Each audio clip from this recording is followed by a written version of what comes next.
Assalamualaikum warahmatullahi wabarakatuh. Selamat pagi pemirsa Tawakal yang dirahmati Allah Subhanahu wa Ta'ala. Terima kasih sudah kembali bersama Tawakal. Saya Farid Hasan. Pemirsa, dalam kehidupan rumah tangga masalah sudah pasti ada. Ada juga masalah tidak sedikit ada kehadirannya orang ketiga. Bahkan orang ketiga ini diduga menggunakan ilmu hitam untuk merebut suaminya. Dan pemirsa, kasus itu juga menimpa salah satu narasumber kami yang alhamdulillah sudah ada di studio dengan Ibu Dini, betul? Iya, betul. Ya, Assalamualaikum Ibu Dini. Waalaikumsalam. Ya, terima kasih Ibu sudah hadir bersama kami di studio.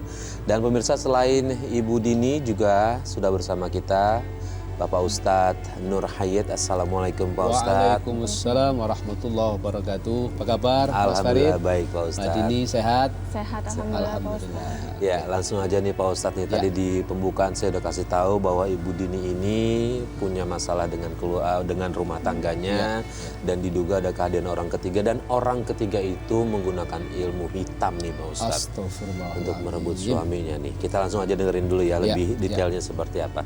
Nah, Ibu Dini bisa berkesimpulan kalau kehadiran orang ketiga ini merebut suaminya Ibu Dini ini dengan menggunakan ilmu hitam itu dari mana?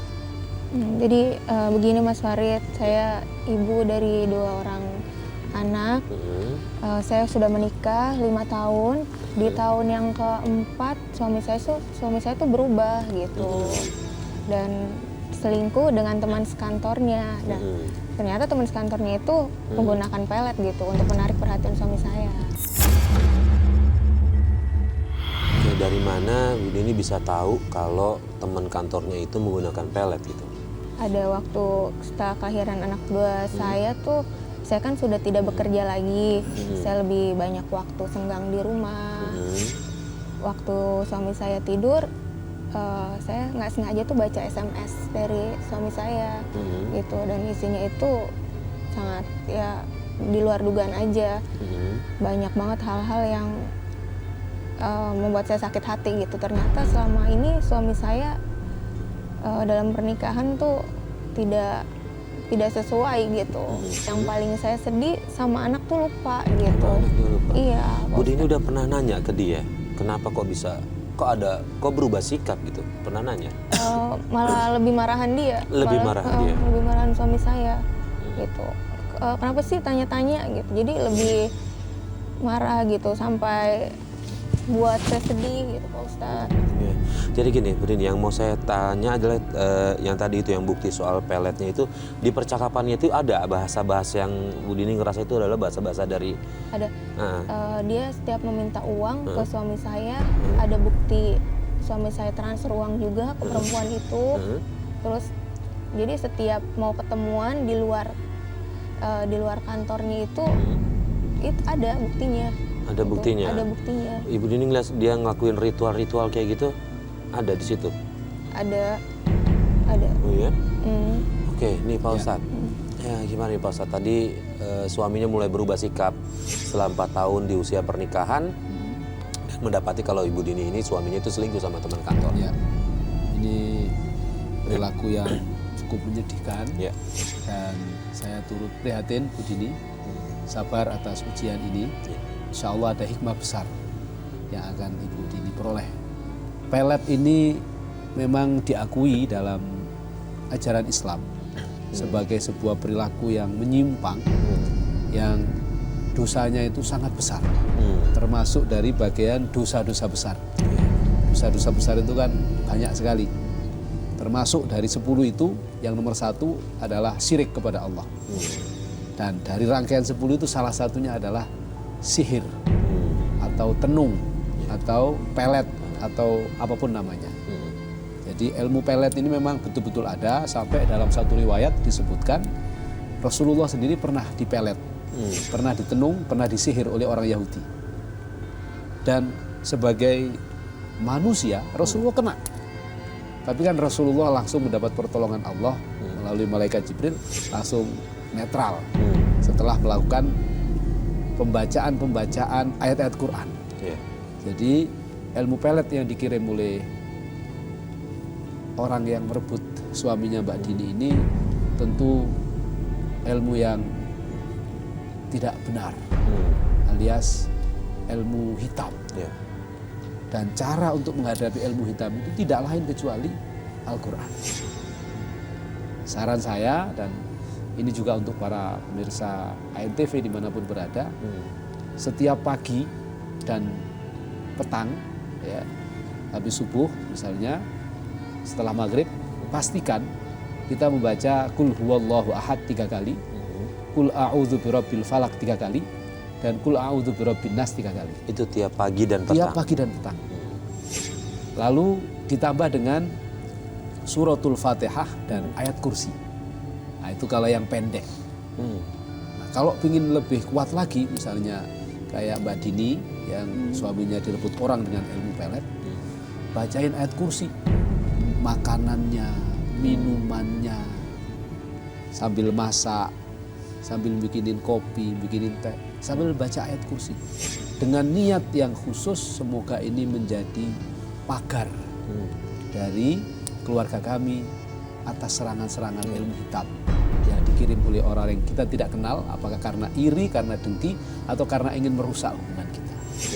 Insya Allah apa yang saya sampaikan tadi itu dasarnya jelas dari hadisnya Rasulullah, banyak sekali dari kitab-kitab yang muktabaroh, kitab-kitabnya diakui, termasuk yang banyak itu kitab Syamsul Ma'arif miliknya Syekh Al-Buni, itu juga merangkai dan mengurai cukup panjang lebar tentang fadilahnya ayat kursi. Ya. Nah, kalau itu kan untuk menangkalnya Pak Ustadz. Untuk kedepannya jika pemirsa punya kasus yang sama bisa menangkal dengan seperti itu.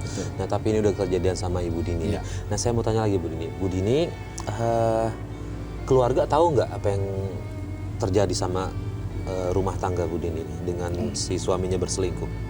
Iya, tahu. Tahu keluarga dari Bu Dini sendiri atau keluarga dari suami? Dari mertua. Mertua jadi, tahu. Di saat saya sedih, saya coba cerita gitu, karena saya kan perlu sharing, saya salah atau tidak. Gitu. Ternyata mertua saya tuh tahu gitu, dan yang lebih menyakitkan dari saya tuh saya disuruh pisah sama suami. Karena posisi saya udah nggak kerja lagi gitu, jadi mertua saya tuh bilang ya udah kamu cerai aja sama suami gitu, karena mertua saya tuh pengen dapetin yang lebih baik dari saya gitu. Dan saya jadi agak banget. materialis juga lah kira-kira begitu. Iya, karena mengetahui kalau Bu Dini udah berhenti kerja gitu. Nah Pak Ustadz, untuk posisi orang tua nih Pak Ustadz, boleh menganjurkan cerai ke anaknya cuma lantas gara-gara pasangannya tidak bekerja gitu? Ini orang tua yang jelas tidak bertanggung jawab.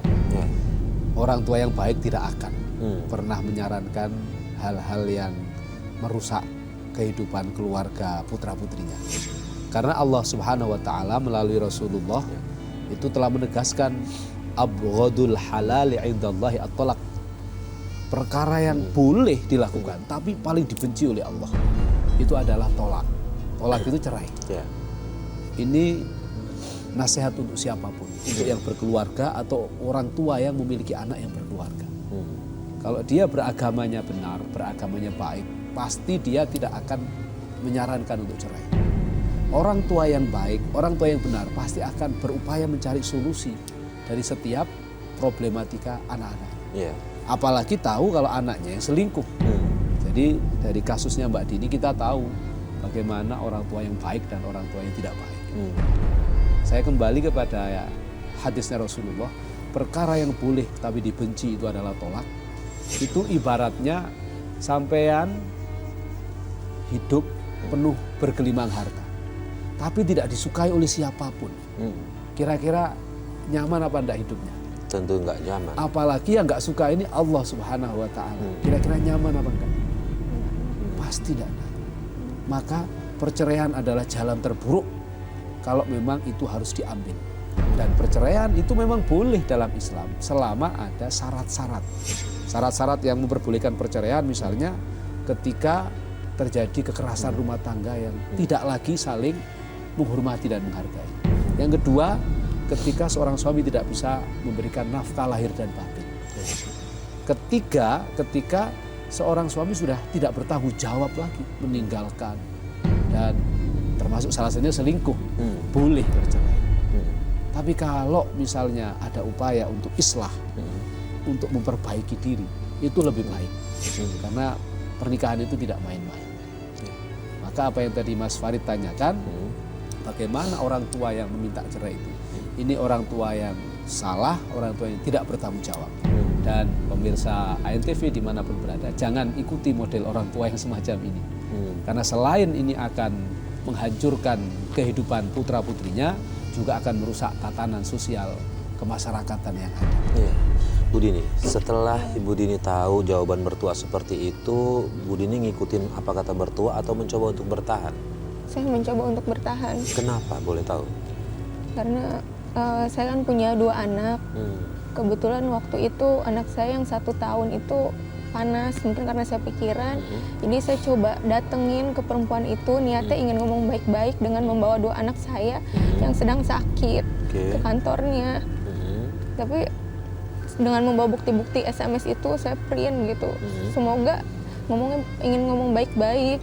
Semoga saja dia bisa tersadar gitu bahwa saya tuh udah punya anak, sedangkan saya wanita gitu, dia juga wanita gitu. Mau menyentuh hatinya lah ya, mencoba memberitahu ke dia. Ya. Tapi terus, malah suami saya malah ngebela perempuan itu.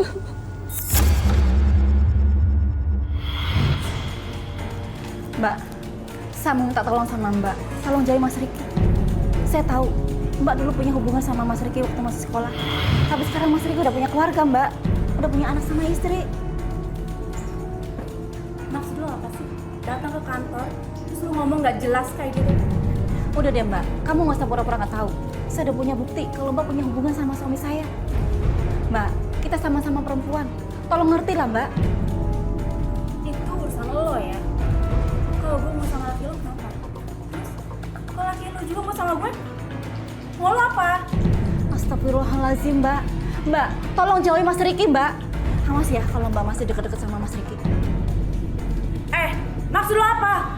Lo ngancam gue, hah? Kok kamu malah tambah marah-marah sih? Seharusnya saya yang marah, kamu yang ambil suami saya. Lo yang datang ke sini ngajakin ribut ya? Saya udah datang baik-baik ke sini ya, minta tolong sama kamu untuk jauhin Mas Riki. Tapi kamu malah nyolot sih. Mendingan Mbak pergi deh dari sini. Mbak bikin malu saya ya. Ini apa nih? Bikin ribut, gak malu apa dating karyawan yang lain? Kamu selalu belain dia sih? Kamu juga ngapain sih? Bikin ribut segala macam.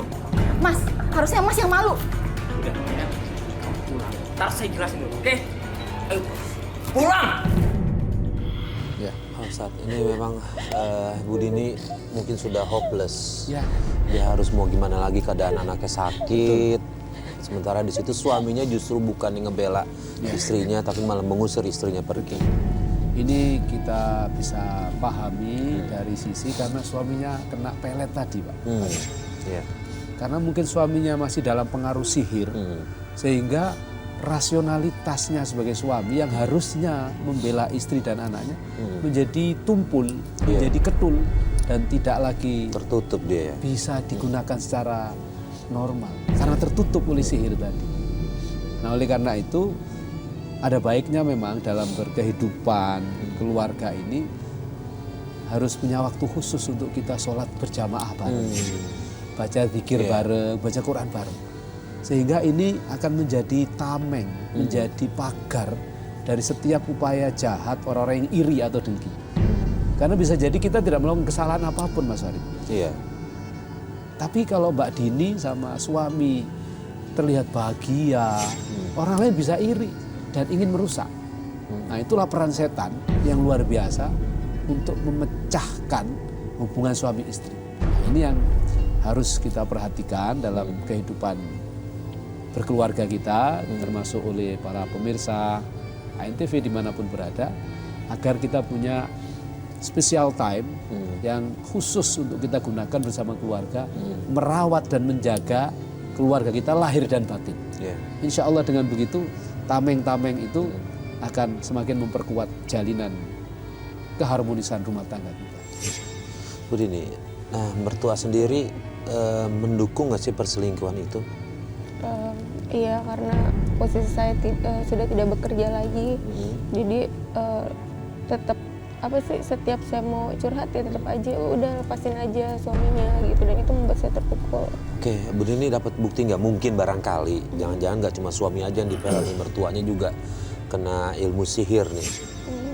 Mungkin nggak sempat berpikir itu nggak? Sempat anak saya juga ya sakit, suka sakit tiba-tiba, suka teriak-teriak sambil memandang ke arah tertentu, terus badannya kaku, dan ke dokter tidak ada apa-apa gitu. Dan itu Kata dokter kejadiannya nggak sakit apa-apa. iya, dan itu kejadiannya itu setiap malam Jumat gitu, dan itu Kliwon. Dan saya tadinya saya pikir selalu berpikir positif gitu, nggak mungkin lah sampai segitunya, dan ternyata benar, bukan di anak saya saja, di saya juga gitu. Saya merasakan sakit di perut gitu. Saya pikir namanya wanita, tapi berbarengan gitu. Nah, balik lagi ke tanya tadi itu, setelah datang, setelah diusir segala macam, artinya kan harusnya si wanita ketiga ini nih, selingkuhannya tahu nih. Iya. Udah pasti tahu nih istrinya udah datang, udah ganggu segala macam. Nah, dia mengurungkan niat untuk meneruskan, atau dia malah lebih makin nyakitin lagi? Iya, makin nyakitin lagi. Dia tidak terima dengan kedatangan saya. Dia datang ke kebetulan entah kenapa dia tahu saya lagi ada di rumah ibu saya. Kebetulan di waktu kelahiran anak kedua saya, setelah 3 bulan ayah saya kan meninggal, jadi saya nemenin ibu saya. Nah, di sana dia datang tiba-tiba, saya juga kaget. Sendiri? Sendiri, dia bawa tukang pukul. Saya nggak tahu, dia mencoba masuk gitu, saya nggak kasih.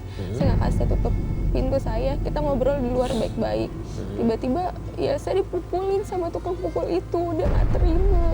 Loh, keluarga gimana ngeliat itu? Iya, ibu saya nangis dan anak-anak saya nangis.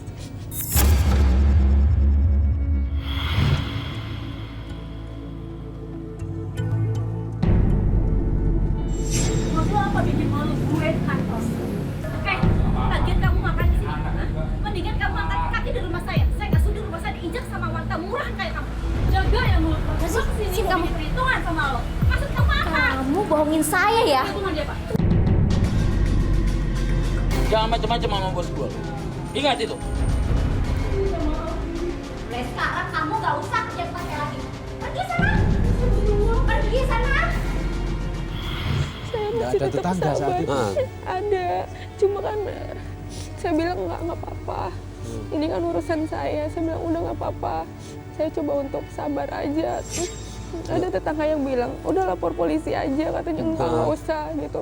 Saya bilang ke perempuan itu dan ke tukang pukul itu, kalau memang ada urusan sama suami saya jangan ke saya, silakan urusin kalian berdua. Tapi dia tetap nggak terima, dia ngancam saya, suruh ngejauhin suami saya bingung. Kalau saya di mana? Saya ini kan istilahnya korban, Pak Ustadz. Memangnya saya salah deh, istilahnya saya salah ngasih password jadi istri. Tidak salah, justru sampean itu justru memperjuangkan hak yang seharusnya diperjuangkan Mas Farid. Apa yang dilakukan oleh Mbak Dini sudah benar. Hanya Mbak Dini kita sayangkan saat terjadi pemukulan itu kenapa tidak lapor polisi? Karena tidak boleh orang main hakim Saya sendiri. cuma pengen tunjukin aja ke perempuan itu gitu, bahwa saya masih tetap angkat derajat suami saya, Pak Ustadz, ke tetangga-tetangga saya, bahwa bukan suami saya yang salah tapi perempuan ini. Iya. Maka justru dengan kasus pemukulan itu bukan soal selingkuhnya yang diangkat, tapi pemukulannya terhadap Mbak Dini ini yang apalagi tidak diperbolehkan. Apalagi dilakukan di kediamannya. Di kediamannya. Ini, Ini kan sudah penyerangan, berat, Mas. iya betul. Penganiayaan kalau pasal KUHP-nya itu.